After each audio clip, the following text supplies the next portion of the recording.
Hi, third grade. It is our final day of reading Sarah Plain and Tall. I hope that you have enjoyed this book as much as I have. I absolutely love reading to you and hope I can do that again soon. So, after you listen to chapter 9 of Sarah Plain and Tall, you can take the quiz over the story. We will get started. It was very quiet. The dogs leaned down to eat the hailstones. Seal stepped around them and leaped up on the fence to groom herself. A tree had blown over near the cow pond, and the wild roses were scattered on the ground, as if a wedding had come and gone there. I'm glad I saved an armful, was all that Sarah said. Only one field was badly damaged, and Sarah and Papa hitched up the horses and plowed and replanted during the next 2 days. The roof had held. I told you I know about roofs, Sarah told Papa, making him smile. Papa kept his promise to Sarah. When the work was done, he took her out into the fields, Papa riding Jack, who was sly, and Sarah riding Old Bess. Sarah was quick to learn. Too quick, he complained to me as we watched from the fence. He thought a moment. Maybe she'll fall off and have to stay here. Why? He asked, turning to me. Why does she have to go away alone? Hush up, Caleb, I said crossly. Hush up. I could get sick and make her stay here, said Caleb. No. We could tie her up. No. And Caleb began to cry, and I took him inside the barn where we could both cry. Papa and Sarah came to hitch the horses to the wagon so Sarah could practice driving. Papa didn't see Caleb's tears, and he sent him with an axe to begin chopping up the tree by the pond for firewood. I stood and watched Sarah, the reins in her hands, Papa next to her in the wagon. I could see Caleb standing by the pond, one hand shading his eyes, watching too. I went into the safe darkness of the barn then, Sarah's chickens scuttling along behind me. Why? I asked loud, echoing Caleb's question. The chickens watched me, their eyes small and bright. The next morning, Sarah got up early and put on her blue dress. She took apples to the barn. She loaded a bundle of hay on the wagon for Old Bess and Jack. She put on her yellow bonnet. Remember, Jack, said Papa, a strong hand. Yes, Jacob. Best to be home before dark, said Papa. Driving a wagon is hard if there's no full moon. Yes, Jacob. Sarah kissed us all, even my father, who looked surprised. Take care of Seal, she said to Caleb and me, and with a whisper to Old Bess and a stern word to Jack, Sarah climbed up in the wagon and drove away. Very good, murmured Papa as he watched, and after a while he turned and went out into the fields. Caleb and I watched Sarah from the porch.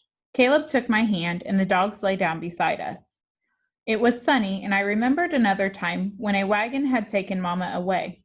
It had been a day just like this day, and Mama had never come back. Seal jumped up to the porch, her feet making a small thump. Caleb leaned down and picked her up and walked inside. I took the broom and slowly swept the porch. Then I watered Sarah's plants. Caleb cleaned out the wood stove and carried the ashes to the barn, spilling them so that I had to sweep the porch again. I am loud and pesky, Caleb cried suddenly. You said so, and she has gone to buy a train ticket to go away. No, Caleb, she would tell us.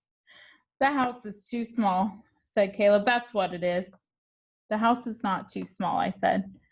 I looked at Sarah's drawing of the fields pinned up on the wall next to the window. What is missing? I asked Caleb. You said you knew what was missing. Colors, said Caleb wearily. The colors of the sea. Outside, clouds moved into the sky and went away again.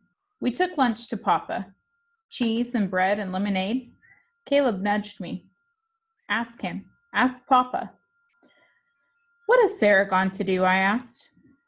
I don't know, said Papa. He squinted at me. Then he sighed and put one hand on Caleb's head, one on mine. Sarah is Sarah. She does things her way, you know. I know, said Caleb very softly. Papa picked up his shovel and put on his hat. Ask if she's coming back, whispered Caleb. Of course she's coming back, I said. Seal is here. But I would not ask the question because I was afraid to hear the answer. We fed the sheep and I set the table for dinner. 4 plates. The sun dropped low over the west fields. Lottie and Nick stood at the door, wagging their tails, asking for supper. Papa came to light the stove, and then it was dusk. Soon it would be dark. Caleb sat on the porch steps, turning his moon snail shell over and over in his hand. Seal brushed back and forth against him. Suddenly, Lottie began to bark, and Nick jumped off the porch and ran down the road.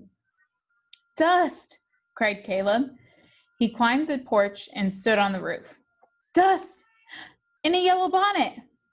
Slowly the wagon came around the windmill and the barn and the windbreak and into the yard. The dogs jumped happily beside it. Hush, dogs, said Sarah, and Nick leaped into the wagon to sit by Sarah. Papa took the reins and Sarah climbed down from the wagon. Caleb burst into tears. Seal was very worried, he cried. Sarah put her arms around him and he wailed into her dress. And the house is too small, we thought, and I am loud and pesky. Sarah looked at Papa and me over Caleb's head. We thought you might be thinking of leaving us, I told her, because you miss the sea. Sarah smiled. No, she said, I will always miss my old home, but the truth of it is, I would miss you more. Papa smiled at Sarah. Then he bent down quickly to unhitch the horses from the wagon. He led them to the barn for water. Sarah handed me a package. For Anna, she said, and Caleb. For all of us.